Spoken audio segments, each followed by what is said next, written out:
जनसामान्यांसाठी गरजेची आणि महत्त्वाची अशी एक अपडेट आपण पाहूया। राज्यातील मेट्रो सिटीजमध्ये हेल्मेट सक्ती लागू करण्यात आली आहे, पण प्रत्यक्षात याची अंमलबजावणी होताना दिसत नाहीये। पुणे जिल्हाधिकारी सुहास दिवसेंनी जिल्हाधिकारी कार्यालयात येणाऱ्या प्रत्येकाला हेल्मेट सक्ती केली आहे। खरं तर कर्मचाऱ्यांसाठी गेल्या महिन्यापासून ही सक्ती होतीच।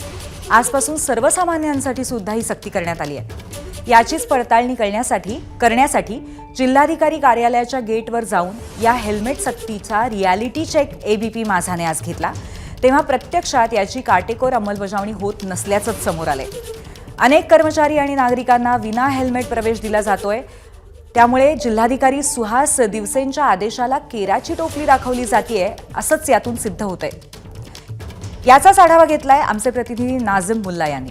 पुणे जिल्हाधिकारी सुहास दिवसे यांनी जिल्हाधिकारी कार्यालयात येणाऱ्या प्रत्येकाला हेल्मेट सक्ती केली आहे खरी, परंतु आत्ताच आपण दृश्य पाहिली आहे। एबीपी माझाची टीम रियालिटी चेक करायला आली असता जिल्हाधिकारी कार्यालयात विना हेल्मेट या ठिकाणी प्रवेश दिला जातोय। जिल्हाधिकाऱ्यांनी सांगितलं होतं की कर्मचारी असतील किंवा इथं येणारे नागरिक यातल्या एकालाही विना हेल्मेट आत कार्यालयामध्ये प्रवेश दिला जाणार नाही। राज्यात मेट्रो सिटी जी आहेत तिथं हेल्मेट सक्ती ही लागू करण्यात आलेली आहे, परंतु त्याची अंमलबजावणी फारशी होताना दिसत नाही। असं असलं तरी जिल्हाधिकारी सुहास दिवसे यांनी मात्र या जिल्हाधिकारी कार्यालयात येणाऱ्या प्रत्येक दुचाकीस्वाराला हेल्मेट असणं असं बंधनकारक केलेलं होतं। गेल्या महिन्याभरापासूनच अनेक शासकीय कार्यालयात हा नियम लागू आहे, परंतु आजपासून सामान्य नागरिकांना पण हा नियम या ठिकाणी लागू करण्यात आलेला होता। मात्र प्रत्यक्षात एबीपी माझाची टीम जिल्हाधिकारी कार्यालयाच्या